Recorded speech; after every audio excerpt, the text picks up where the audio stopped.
आप नेता दिलीप पांडे हमारे साथ जुड़ रहे हैं। दिलीप, आपने सुना होगा सामना मुखपत्र है जो कि शिवसेना का, उसमें उद्धव ठाकरे ने लिखा है कि अरविंद केजरीवाल से बेहतर प्रशासक तो राखी सावंत हो सकती थी।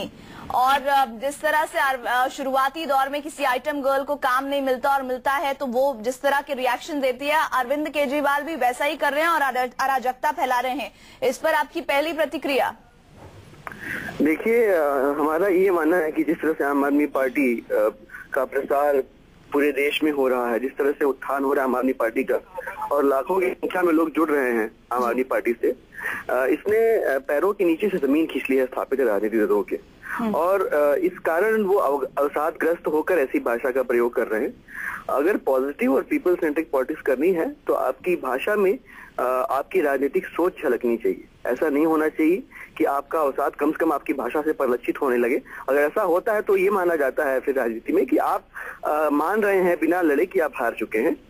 तो जिसको भी वो ठीक समझते हो अरविंद केजरीवाल से बेहतर, मुझे पूरा विश्वास है कि कभी अगर ऐसा हुआ, अभी तो बहुत दूर की बात है, सपने की भी बात नहीं है, पर कभी ऐसा हुआ कि महाराष्ट्र की बागडोर अगर उनके हाथों में आई तो मुझे पूरा विश्वास है कि ऐसे लोगों को जरूर मौका देंगे महाराष्ट्र चलाने का। और ये स्वीकार करते हुए अगर वो कह रहे हैं कि उनकी पार्टी में ऐसा कोई नहीं है जो महाराष्ट्र की बागडोर संभाल सके, तो उनकी पार्टी के कार्यकर्ताओं के लिए सोचने का विषय है कि फिर उस दल के नेतृत्व के साथ वो क्यों जुड़े हुए हैं। मुझे लगता है कि ऐसे सारे ईमानदार लोग जो सारे इस तरह के अवसादग्रस्त राजनीतिक दलों से जुड़े हुए हैं, उनको छोड़ना चाहिए अपना दल। देश हित में दलगत राजनीति से ऊपर उठ के और आम आदमी पार्टी के उद्देश्य का साथ देना। नहीं दिलीप, उन्होंने ये भी कहा है कि ये पार्टी और अरविंद केजरीवाल अराजक तो है ही, साथ ही साथ ऐसे लोगों के पीछे राष्ट्र विरोधी ताकतें हैं। देखिए, जैसा कि मैंने कहा, ये अवसाद की राजनीति हो रही है, फ्रस्ट्रेशन की पॉलिटिक्स हो रही है। और जो कि उनके सभी लोग ऐसे जो ग्रस्त है अवसाद से, उनकी भाषा शैली में सारी चीजें परिलक्षित हो रही हैं। अब रहा सवाल ये कि ये लोग ठीक नहीं है, सही है, गलत है, अराजक है या फांसीवादी हैं, तो पहले मुझे लगता है कि तय करना पड़ेगा इन सारे लोगों को, इन सारे स्थापित दलों को, कि आम आदमी पार्टी और उसके लोग अराजक हैं कि नहीं है। अराजकता का मतलब समझे, पहले अराजकता की परिभाषा को समझे, इसके बाद बयान दे, इसके बाद अपने वक्तव्य जाहिर कर तो ज्यादा अच्छा है। मेरे हिसाब से अराजक वो व्यक्ति होता है जो किसी भी स्टेटहुड को एक्सेप्ट नहीं करता। और यहाँ पे जो धरना हुआ था हमारा, वो दिल्ली के फुल स्टेटहुड जैसे बड़े यक्ष प्रश्न को लेके हुआ था।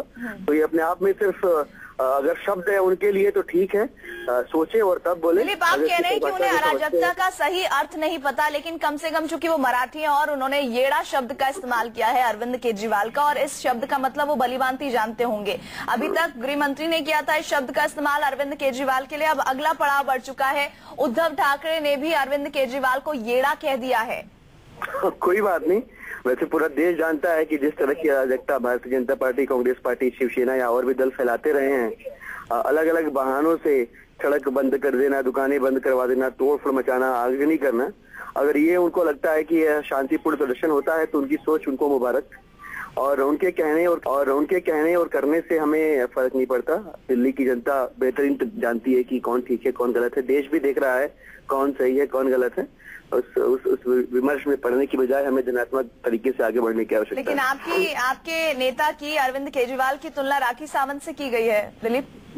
मैं वही तो कह रहा हूँ कि मुझे पूरा विश्वास है कि जिसे भी वो बेहतर समझते हैं अरविंद केजरीवाल से, उसे कभी अगर सपने में भी, कभी संभव तो नहीं लग रहा है, पर कभी अगर ऐसा हुआ कि महाराष्ट्र की बागडोर वहाँ की जनता ने उनके हाथ में दी, तो मुझे पूरा विश्वास है कि ऐसे लोगों को जरूर वो कमान संभालने का मौका देंगे। जी दिलीप पांडे, शुक्रिया हमसे जुड़ने के लिए।